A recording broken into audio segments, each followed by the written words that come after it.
주님께 찬양되어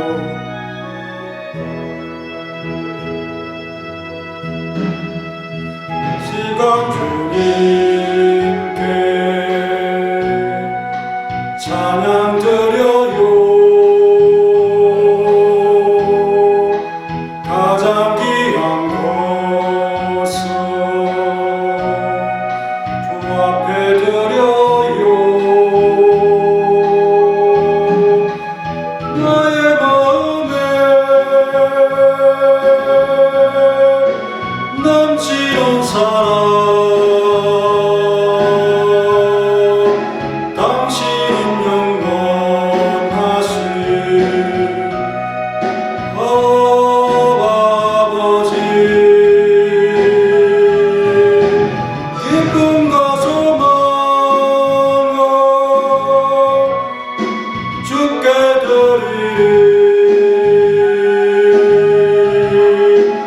실령받은 정으로 사랑해요. 한 번 더 높여서 이 시간 주님께 찬양 드려요. 가장 귀한 것은 주 앞에 드려요. 나의 마음에 넘치는 사랑 당신은 영원하신 아버지 완전히 기쁨과 소망을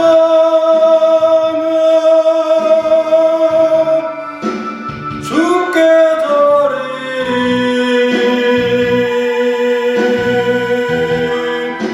신령 가진 정으로 사랑해요.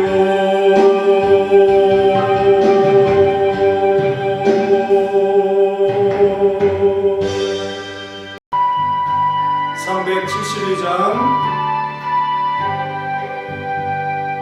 그 누가 나에게로 말며 또 나의 슬픔 알까 주밖에 누가 알아주랴 영광 할렐루야. 나 자주 넘어집니다 오 주여. 나 자주 실패합니다 오 주여. 그 누가 나에게로 알며 또 나의 슬픔 알까 주밖에 누가 알아주랴 영광 할렐루야. 그 누가 나에게로 알며 또 나의 슬픔 알까 주밖에 누가 알아주랴 영광 할렐루야. 슬픈 일 당합니다 오 주여. 나 심히 괴롭습니다 오 주여. 그 누가 나에게로 알며 또 나의 슬픔 알까 주밖에 누가 알아주랴 영광 할렐루야. 천천히 영광 할렐루야. 저막이 유혹합니다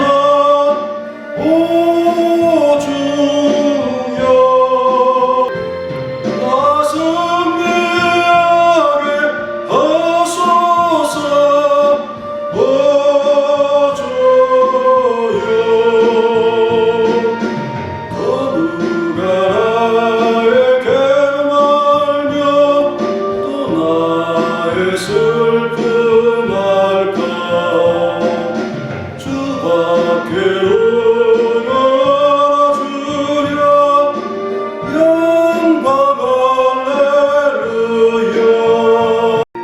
다같이 묵상기도 드림으로 금요기도회 시작하겠습니다.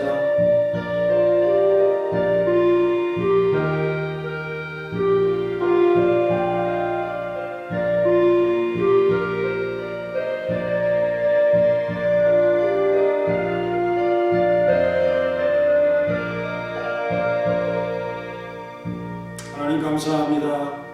금요기도회를 하나님 앞에 드릴 수 있도록 해주시고 우리 성도들 주의 전으로 불러주시고 하나님의 은혜 가운데 살아갈 수 있도록 힘주심을 감사합니다.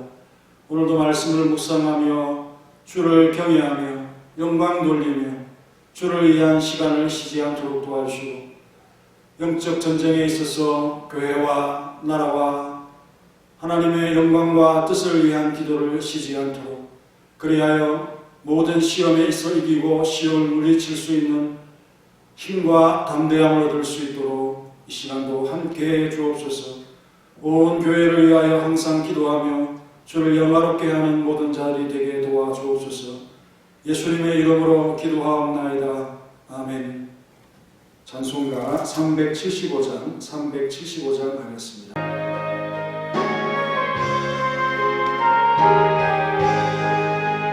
나는 갈 길 모르니 주여 인도하소서. 어디 가야 좋을지 나를 인도하소서. 어디 가야 좋을지 나를 인도하소서. 아무것도 모르니 나를 가르치소서. 어찌해야 좋을지 나를 가르치소서. 어찌해야 좋을지 나를 가르치소서. 아이같이 어린 나를 도와주소서. 힘없고 약하니 나를 도와주소서. 힘없고 약하니 나를 도와주소서. 천천히 다시 한번 힘없고 약하니 나를 도와주소서.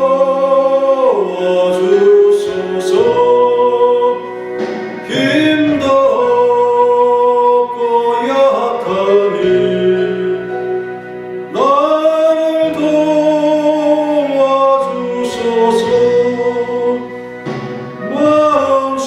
마음심이 슬프니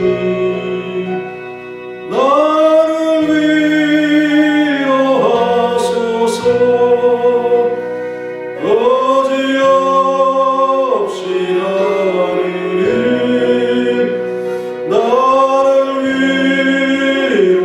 위로하소서.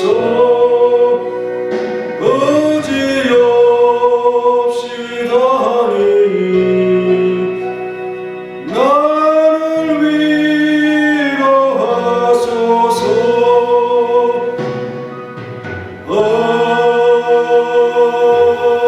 아멘.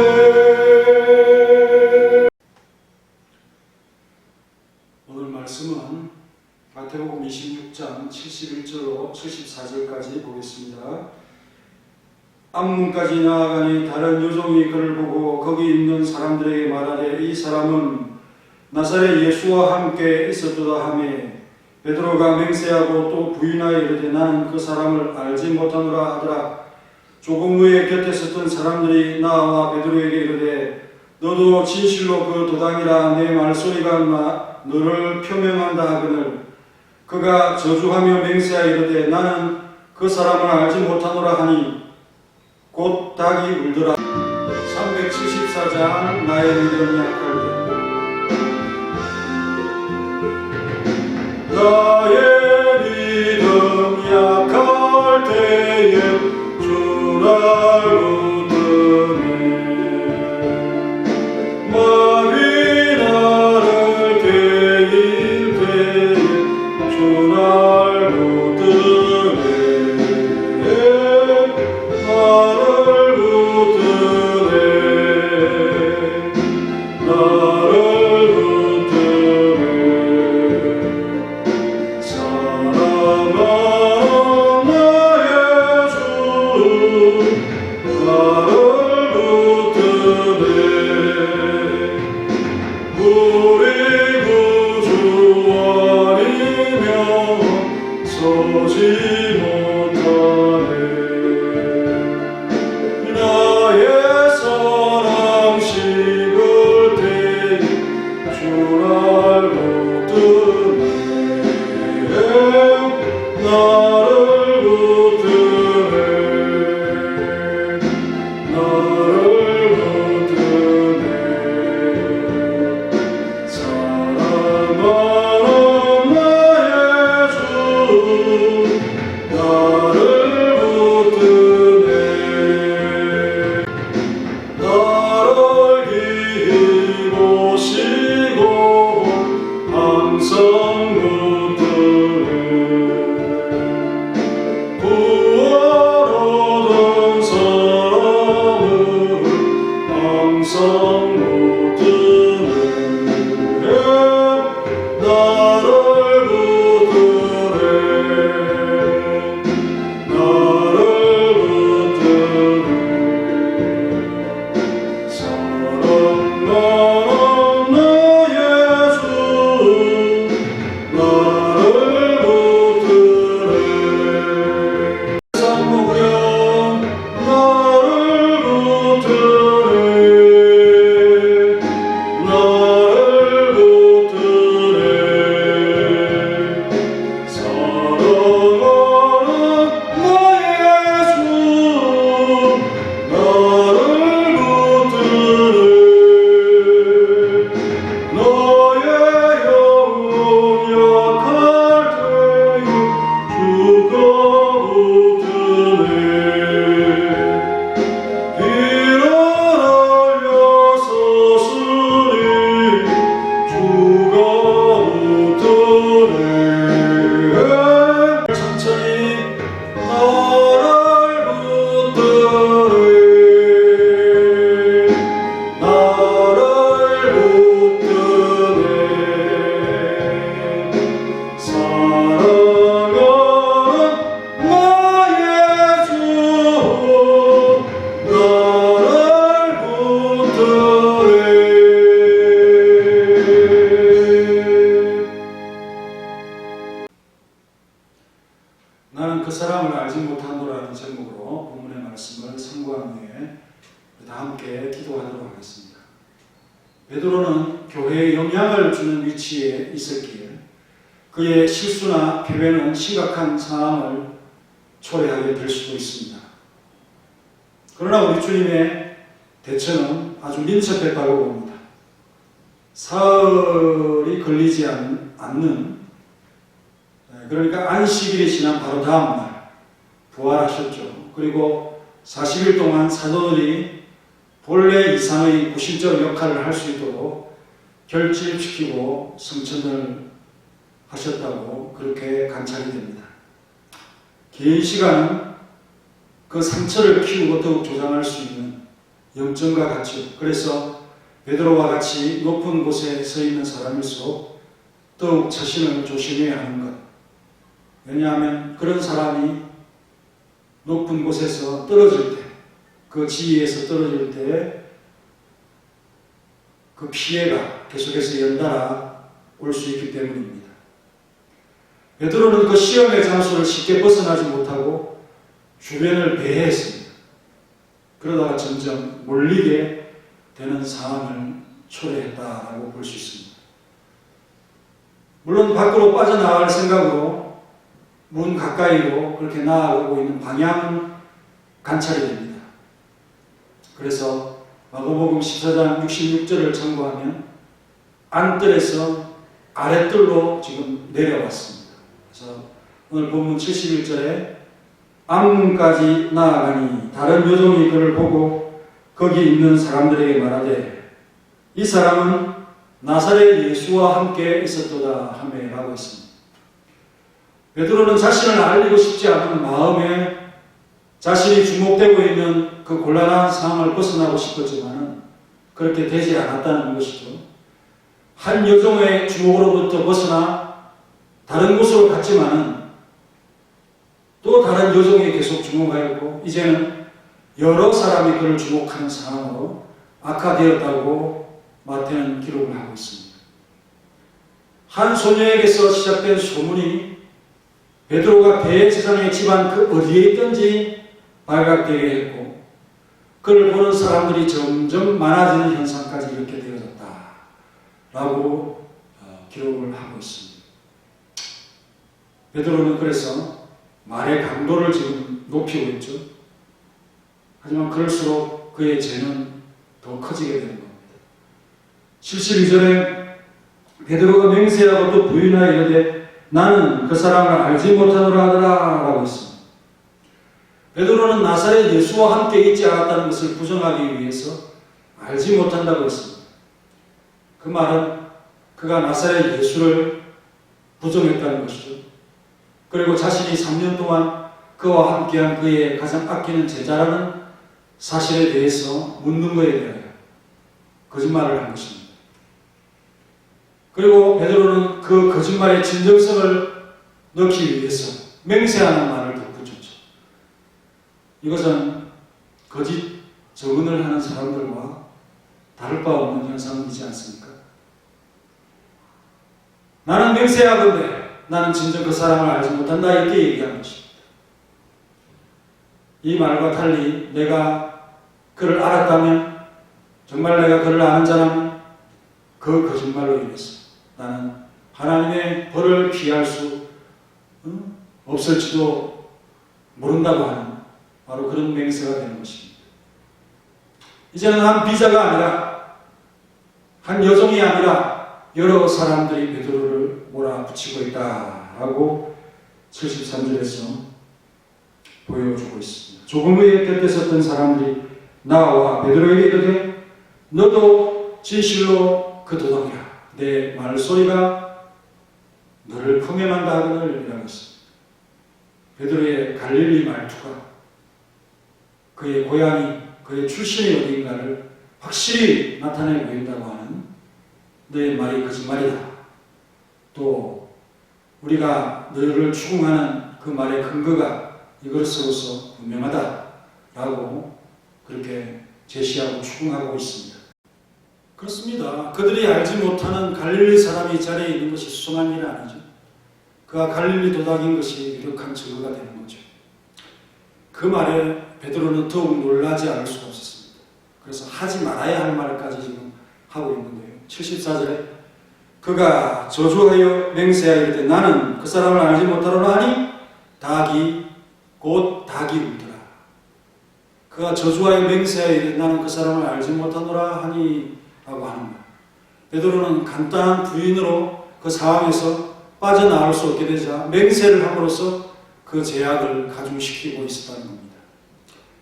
조금 있다가 더 압력을 받게 되자 그는 저주하는 단계까지 나아가고 만 것을 보여주고 있죠. 일단 죄인이 넘어지기 시작하면 거기에 급속한 악화 현상이 따른다는 점을 여기서 보여주고 있습니다. 우리가 이런 베드로의 넘어짐을 보면서 영적인 그 어떤 이 교훈을 얻어야 되겠죠. 사소한 그 실수로부터 시작한 사람들이 처음에는 손을 살래살래 저으면서 아닙니다 기피하다가 나중에는 더없이 무서운 제약을 향해 곤두박질 치기 마련이라는 것입니다. 우리가 일단 성령의 도움을 내빼시고 나면 누가 우리에게 덤비겠습니까? 하나님께서 사단으로 하여금 우리에게 행포를 행사하도록 허용하는 가운데 중독 현상과 노예살이 같은 그래서 사단에게 이리저리 끌려다니게 되는 것은 허락하실 때가 있습니다. 왜? 성령을 우리로부터 거부하고 예수님을 모른다 하는 그런 마음으로 살아가고 있다면 하나님의 정당한 처분이 아니겠습니까? 그거에 대응하는 우리 하나님의 합당한 처분인 것이죠. 신앙에 대한 부정하는 이들의 경우에는 더욱 그렇다는 것이죠. 십자가가 무섭다고 구태하는 사람은 그의 원수들의 밥이 되기 쉽습니다. 그걸 우리는 알아야 됩니다. 마치 그들의 그 배를 채우는 양, 그것이 덜 채운 채 식탁에 올려지는 바로 그런 상황이다 하는 것입니다. 그러면 베드로처럼 도무지 그럴 수 없던 자들도 감히 엄두도 못 내던 짓을 서슴없이 해내게 됩니다. 왜? 하나님께서 도우시지 않기 때문이죠. 그 사람을 알지 못한다는 부인의 말은 같았지만 그 부인의 강도는 맹세에서 저주까지 이렇게 더 강도가 높아졌다는 것이죠. 그럴수록 베드로는 어떻게 되겠습니까? 더 피폐해지는 그런 느낌을 스스로 받을 수밖에 없다는 거죠. 자기의 양심은 아니라고 소리를 치고 있지만 겉모습은 우리 주님과 아무 관계가 없습니다. 나는 모릅니다. 나는 그 사람을 모릅니다. 맹세하며 저주하며 소리를 치고 있는 거죠. 부인하고 있어요. 자기를 보호하기 위해서. 이 세 번째 부인에서 베드로는 예수님에 대해서, 자기 스승에 대해서 불신을 표현하고 있는 일이 있어. 극에 달하는 그런 표현을 쓰고 있지 않습니까? 맹세로 만족하지 않고 그는 저주를 펴부으면서 자신의 몸과 영혼에 화를 자초하고 있는 그런 것까지 지금 들어가고 있습니다. 그런데 이 말이 얼마나 무서운가? 이 말에는 내가 하나님의 구원과 관련이 있다면 당장 죽고 말겠다 이런 표현이 되는 것입니다. 베드로는 겉으로 보기에 복음의 전체의 가르침을 부인하는 것 같지는 않지요. 당연히 아닌 것입니다. 겉으로만 위기를 벗어나기 위해서 지금 그러는 것이죠. 그는 그 사람만 모른다고 그 앞에서 마음이 아닌 마음과 다른 그런 말을 하고 있는 것입니다. 그렇지만 그리스도의 이름에 무엇이 제시되고 있습니까? 구원의 빛이 간접적으로 내포되고 있다는 것이죠. 그를 모른다고 하는 이것이 배신의 결과라고 하는 이 사실을 참 생각하면서 얼마나 심각한 부인의 표현인가 하는 것입니다. 그런 주님의 입으로부터 신앙 고백이 하나님께서 기뻐하시는 제사라는 것을 직접 들은 사람에게 그의 이 세 번의 부인은 도무지 핑계가 될 수 없죠. 그렇게 칭찬과 평가, 좋은 평가를 들어놓고 이제 와서는 그 신앙 고백이 어떻게 되든지 자신의 입으로 하나님 앞에 그런 영광의 제사, 마땅한 제사를 드려놓고 그것을 도로 빼앗는 처신을 한 겁니다. 그리스도에게 그의 영광을 돌리지 못하는 바로 그런 처사가 아닐 수 없습니다. 주는 그리스도시요 살아계신 하나님의 아들입니다 라고 영광을 돌리지 않았습니다. 베드로는 사실상 일순간에 주를 세 번이나 부인하는 그런 죄에 빠지게 됩니다. 사단이 우리를 몰아붙이는 비탈길입니다. 얼마나 미끄럽고 가파른지 모르죠. 그냥 한번 밀리면 계속해서 밀려간다는 것입니다. 주님께서 그의 손을 뻗쳐서 그를 붙잡아주지 않는다면 우리의 이 나뒹굼이 언제까지 갈 수 있을까요? 끝이 없을 겁니다. 베드로의 마음속에서 은혜의 영의 기운이 가시자 그리스도에 대한 질문을 받을 때마다 누가 와서 그에게 묶은 약하여진 상태에서 수백 번 수천 번도 부정할 만반의 태세를 갖추고 있던 그 순간 곧 닭이 울더라 라고 했습니다. 베드로의 떨어짐을 중단시키는 이 브레이크와 같은 그런 소리, 꼭 기호라고 하는 이 다부름 소리가 그를 이 굴러가는 것을 멈추게 하는 브레이크가 되었다는 것입니다.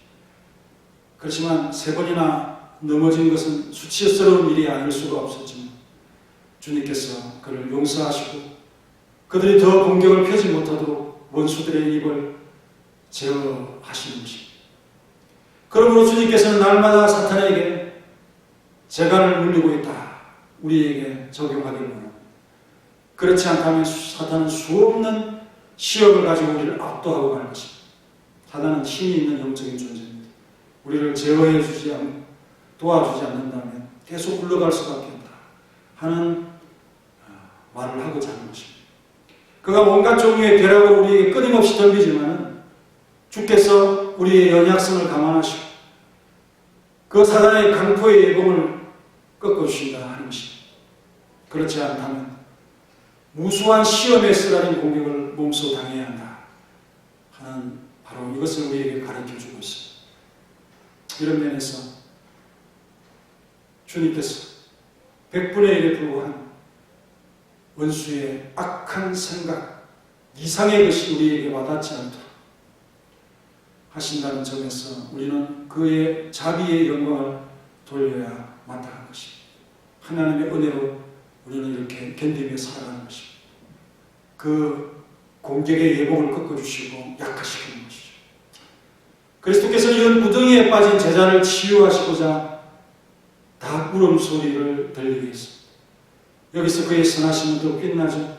육신의 연약성 때문에 넘어진 사람이 그가 알고 있는 이 진리를 부정하는 것, 성령을 거스르는 직접적인 모독죄까지는 되지 않도록 하셨다 하는 이 구절을 가르쳐주고 있습니다. 베드로는 분명히 주님을 사람들 앞에서 부정하는 것이 얼마나 가증스러운 배신, 십자가가 두려운 나머지 신앙 고백을 저버리는 자들에게 얼마나 무서운 재앙이 하나님과 천사들의 손에 지어져 있다 하는 것을 주님의 입에서 이미 들은 자입니다.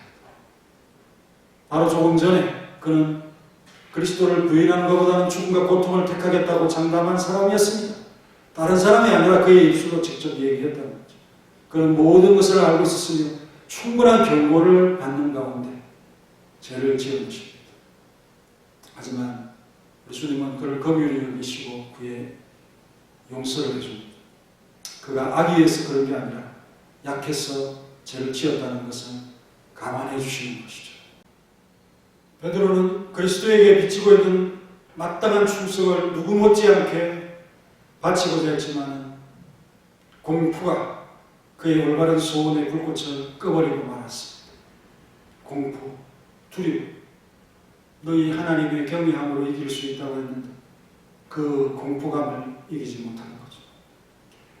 여기에 묘사되고 있는 베드로의 넘어짐은 우리 자신의 연약성을 열심히 비춰 보여주는 거울과 같은 것입니다. 그런가 하면 베드로가 했던 회개, 우리에 대한 하나님의 선하심과 자비의 뛰어난 표현이다. 그렇게 볼 수가 있는 것이죠. 넘어짐과 회개, 우리 하나님께서 우리를 지고 흔드실 수 있는 그런 강력한 힘을 가지고 있지만 회개를 통해서 다시 한번 주님을 붙잡을 수 있도록 기회를 주시는 것입니다. 하나님의 선하심과 자비의 표현과 회개인 것이죠. 한 사람에 대한 이야기 속에, 베드로에 관한 이야기 속에서 전체 교회에 미치는 전반적인, 아니 세상의 축복의 교훈이 담겨 있다는 것입니다. 서 있는 자들에게는 더욱 더 삼가고 경계해야 할 것을 가르치고 있는 한편, 넘어진 자에게는 그의 사실이 신뢰할 수 있다는 것을 격려하고 있는 것입니다. 한편 마가의 기록을 통해서 우리가 어떤 느낌을 받을 수 있는데, 베드로의 마음을 깨우는 소리, 닭 울음소리에 대해서 그는 좀 구별해서 기록을 하고 있습니다. 닭이 2번 울었다라고 했는데 마가복음 14장 72절에 닭이 곧 2번째 울더라. 이에 베드로가 예수께서 자기에게 하신 말씀, 곧 닭이 2번 울기 전에 내가 3번 나를 부인하라 하신 기억되어 그 일을 생각하고 울었더라라고 했습니다. 2번 울기 전이라고 하는 이것을 첨가했습니다. 충분히 복음서 다른 기록자들과 마가의 차이를 이해할 수 있는 것은 닭은 한 번 울고 마는 것이 아니죠. 여러 번 이렇게 울음을 반복합니다. 못 들을 수도 있죠. 그리고 밤새 계속되는 모든 닭의 울음소리도 그냥 닭의 울음이라고 다 표현하는 겁니다. 그렇다면 마가의 기록은 무엇을 말합니까? 첫 번째 운 닭의 소리는 베드로가 의식하지도 못한 채 그냥 지나갔다는 거죠. 분명히 새벽에 울었을 것인데 그냥 느끼지 못하고 지나갈 수도 있습니다. 이것도 우리의 삶에 반복되는 현상입니다. 수많은 경고와 예고가 있지만 우리는 주님의 말씀을 항상 민감히 듣지는 않는다는 거죠. 마가는 첫 번 닭이 울 때 베드로에게 어떤 변화나 해해가 없었다는 점을 더 상세하게 기록하고 있는 그 차이라고 봅니다. 하지만 닭 울음소리에 대한 복음서 기록자들의 공통적인 그 요점은 무엇입니까? 닭 울음소리가 그를 민감하게 했고 지금 각박한 상황에 몰리면서 그의 스승을 부인하고 있는 그 마음의 동요 때문에 어느 순간 베드로의 귀에 그 닭 울음소리가 평소에는 잘 느끼지 못하던 그 닭 울음소리가 회개를 촉구하는 그리고 그 부인을 멈추어 쓰라고 하는 그런 주님의 말씀을 깨우치고 교훈을 얻었다는 것이죠. 돌이켜보면 이런 실수에 빠지기 전 베드로는 자기가 범할 실수를 경고받고 있었던 터이므로 죄 짓는 현장으로 뛰어들지 말고 어느 구석에 다른 제자들처럼 숨어 있었던 것이 좋았을 뻔했다고 여러분 우리 한 모든 성도님들에게 강조했습니다. 신실한 자들은 용기를 내서 무모하게 유혹에 뛰는 경우가 있습니다. 내가 믿음이 크고 그래서 이것을 이길 수 있다고 라고 생각하면서 그냥 뛰어들었다가 그 참 무모함 앞에서 넘어지고 말지 않습니까? 우리는 성령께서 우리를 굳게 붙잡아 주심으로 정해놓은 그 표적 이상으로 넘어가서 당장 벌을 받지 않도록 우리 성령님께서 우리를 굳게 붙잡아주도록 주님께 기도해야 한다는 것입니다. 어떤 이 수준 이상으로 내가 무모하게 뛰어들지 않도록 하는 것입니다. 무슨 일을 시도하는 도중에 아니 시초부터 실패하지 아니하고 끝까지 쭉 나갈 수 있도록 하늘의 힘을 주십사 하고 기도해야 마땅하다는 것입니다. 우리가 우리의 소망 이상의 것을 시도하지 않도록 우리의 이 저돌성을 억제하도록 브레이크를 좀 걸어주도록 우리 주님께 기도해야 됩니다. 그것은 우리에게 올바른 시작을 하게 하신 하나님께서 인내와 은혜를 더해주시고 장기간 마라톤과 같이 교회를 중심으로 신앙생활을 하고 있는 우리가 늘 항상 기도하는 데 자극자가 될 수 있도록 오늘 이 말씀을 통해서 우리에게 교훈하고 있음을 잊지 말기를 바랍니다. 다 같이 함께 통성으로 잠시 기도한 이후에 돌아가도록 하겠습니다. 교회와 또 여러분들의 가정과 삶과 기도에 문제가 있으면 그 기도 제목을 놓고 기도하는 한 시간이 되시기 바랍니다. 여러분뿐 아니라 또 다른 사람을 위해서 약한 자들을 위해서 구령운동을 위해서 함께 기도하도록 하겠습니다. 다 같이 기도하겠습니다. 베드로는 보통 사람은 아닙니다.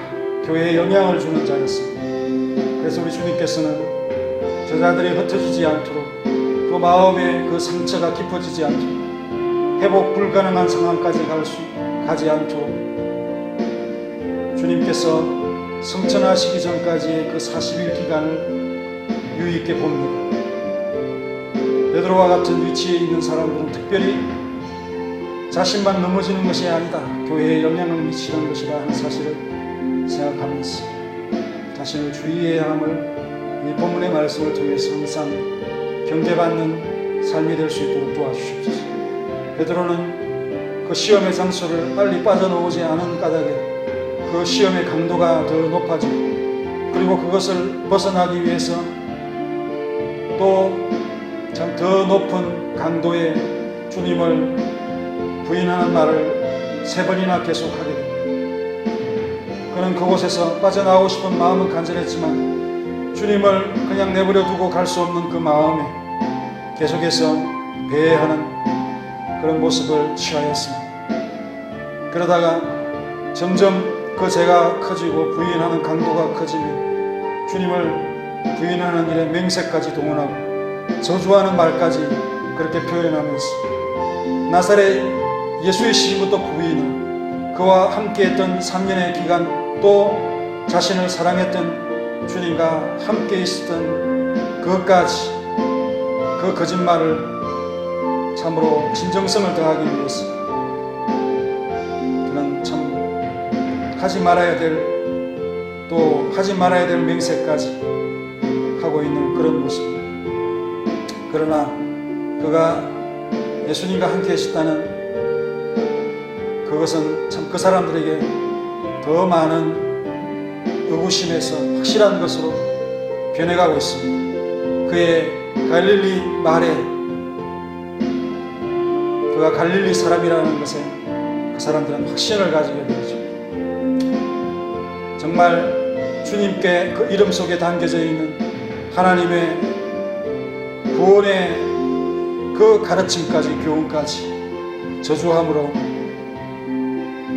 내가 그 구원에서 떨어진 자다, 또 내 이 그리스도를 안다고 하는 이것이, 모른다고 한 이것이 사실이라면 저주를 받겠다고 하는 그런 어처구니 없는 말을 하면서 배신의 강을 참으로 깊이 들어가고 있습니다. 베드로는 그 전에 그리스도를 하나님으로 찬양하며 하나님의 아들로서 오신 것에 대해서 신앙 고백을 하고 하나님 앞에 아름다운 그 찬양을 드렸던 모든 것들을 스스로 그렇게 다시 빼앗는 그런 모습으로 일관했지만, 우리 주님께서는 그를 계속하여 굴러가고 사단이 시험하지 않도록 닭이 울므로 그를 제어하고 멈춤을 중단시키는 그런 모습으로 하나님께서 베드로를 살피시고